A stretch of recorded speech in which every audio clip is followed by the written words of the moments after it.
Namaskar. Welcome to another episode of Editorial. Since yesterday night, we were following up with the Israel-Iran conflict. The chances of this conflict becoming a Middle East regional conflict and growing is now becoming very high. Let's talk about our relationship with Israel. Let's talk about the Indian perspective in this entire conflict. Let's get right to the show. The reason I wanted to talk to you about Israel and India is because Israel and India, we share a very strange relationship.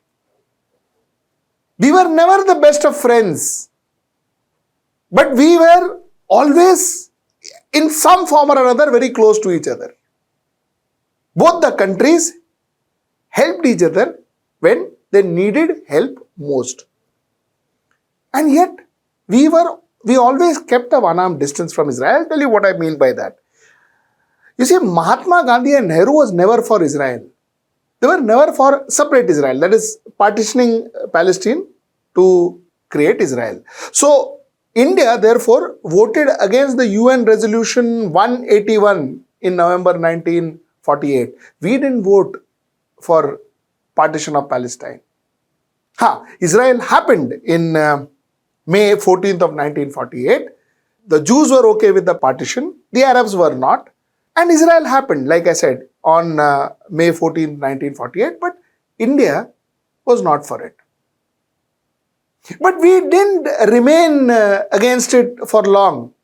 Because September 1950, India recognized Israel and we started trade office in India. Israel started the trade office in India. There is no hidden fact that the right wing, even in 1947 and even in 1950 and even today, shares a very warm equation or has a lot of regard for Israel. And the government of India has been very neutral.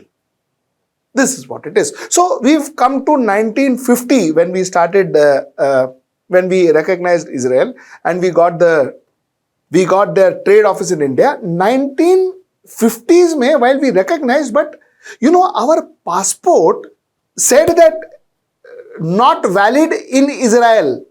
So we couldn't send our citizens to Israel because our passport was not valid in Israel. Our passport, incidentally, got valid in Israel in 1992, or we started sending citizens in 1992. So, 1992 saw the current relationship that we have with Israel, where there were embassies, consulates, passport valid, and all of that. This is the point number one that I wanted to make. The point number two is one country which has helped India in the hour of crisis, that has been Israel. That also is true. In 1971, during the India-Pakistan war, Israel helped us with arms for that war. Kargil war, Israel gave Indian Air Force targeted bombs and arms and ammunition. So Israel has constantly being supportive of India, and India also under the radar has always been supportive of Israel. And whenever there has been right-wing government, especially Atal Bihari Vajpayee government and now Modi government, you have seen the peak in Indo-Israel relationship. But in fact, Modi was the first Indian Prime Minister to have visited Israel. But that being said, be it right-wing or be it left-wing, as far as India is concerned, we have always been in the center. We have not taken sides with Israel against Palestine, nor have we taken Palestine's side against Israel. Both हमने नहीं किया है. We have never been part of the Arab group to support the Arab and Palestine cause, nor have we supported Israel overtly to go and support Israel for everything they have done. In fact, let me give you some interesting facts. October 7, 2023, in the immediate wake of Hamas attacks India abstained from a United Nations General Assembly resolution calling for a ceasefire.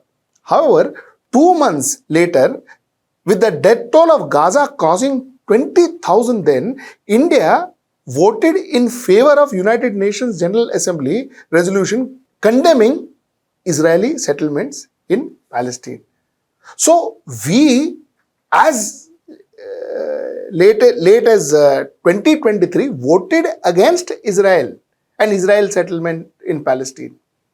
So somewhere down the line, we have genuinely been in the center. Also, we need to understand that we do not recognize Hamas as a terrorist organization. Neither do we recognize them. I mean, we don't recognize Hamas at all. We don't call them a terrorist organization, neither do we call them any proper resistance or something. We do not recognize them at all as far as India is concerned. But Israel recognizes Lashkar-e-Taiyiba as a terrorist organization. And mind you, India was campaigning for Lashkar-e-Taiyiba to be recognized as a terror organization. Israel obliged. Now, this is the typical relationship between India and Israel. As far as India is concerned, Israel has always been friendly and always been a good partner, good trade partner, good partner as far as our defense is concerned. But as far as India is concerned, we also need to understand that India has a large percentage of Muslims. The Indian Muslims has a soft corner for the Arabs, for the Palestine. Also, from a moral perspective, India's stands have been very clear. You see, while India understands that the Jews went through hell during Holocaust, but that had nothing to do with Palestine. That had nothing to do with the Palestinians. So finally, the result of the Holocaust and people, the Jews wanting their own land, actually affected the Palestinian more than anybody else. It didn't affect Germany, it affected the Palestine. This is what has been the question that India has been raising since 1948. So India recognizes the rights of Palestinians. That has always been there. So this defines the core of India's relationship with Israel. So that's where we stand. As far as India is concerned, India has a fairly decent relationship with Iran. India has a fairly good relationship with most of the Arab countries. In fact, with almost all Arab countries. So that's where we stand. This war is going to spread. This war may involve a lot more countries in the near future. And if that happens, then India's trade position, India's economic position will be hampered. Because it's going to have impact on India's trade. It is going to have negative impact on India's trade. Number one. Number two, it is also going to affect the oil price. And that also is going to affect a common Indian. We were just coming out of Ukraine-Russia war, and now here we are in something which is larger in size and possibly something which is more closer to India and the Indian economic lifeline. So that's point number two. The last point I want to make. The last point I want to make is not about India but about United States. You see, like I said, that India is very cautious and very does a tightrope walk when it comes to relationship with Israel because India has a large Muslim population. Likewise, United States also is very cautious when it comes to their relationship with Israel. In this case, because they have a large Jewish population and a very influential Jewish population in United States. So United States will always stand with Israel. And which we have seen, US has given an unconditional support to Israel yesterday. And they will help them with arms, they will help them with ammunitions, they will help them with even military. Now, as far as Israel is concerned, it is said that a Benjamin Netanyahu is more closer to a Trump than possibly to a Biden or to a Kamala Harris. But if there is a conflict, and in this conflict, you actually see the American soldiers in war, and if there are dead bodies coming back to United States, then that may have very, very severe impact on Kamala Harris's election run. That is for sure. So somewhere down the line, a lot of things are going to be affected.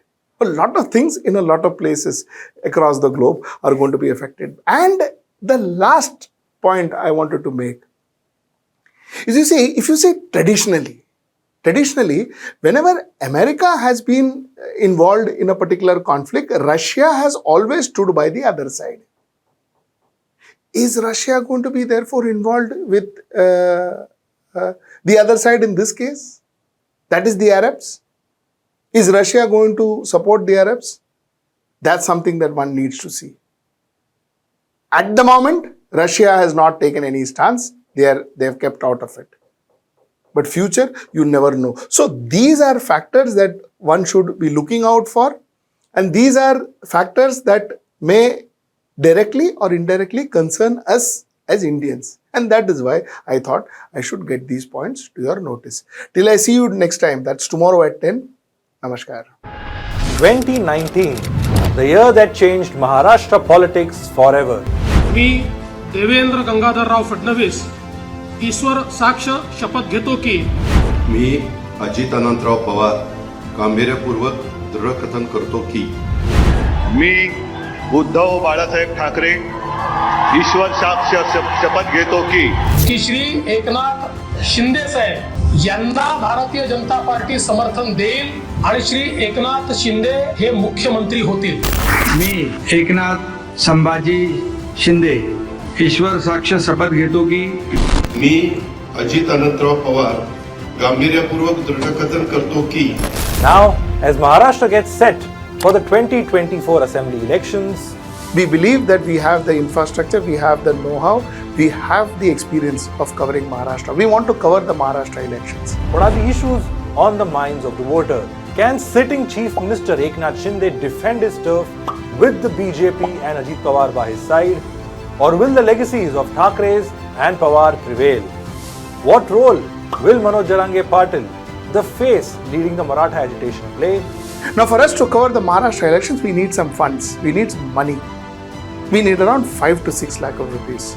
I would urge our patrons, I would urge our viewers who appreciate our work, viewers who think we are worth that, I would urge you to contribute. I would urge you to contribute to this venture. Give us that 6 lakhs so that our journalist can go to nook and corner of Maharashtra, find out exactly what the problem of Maharashtra is. Log on to our website hwnews.in, click on the subscribe us button, select an amount you wish to contribute and support independent journalism. Stay ahead with our cutting-edge news app. Instantly access the latest shorts in just 1 minute and breaking news in just 50 words. Download now for a smarter, faster news experience.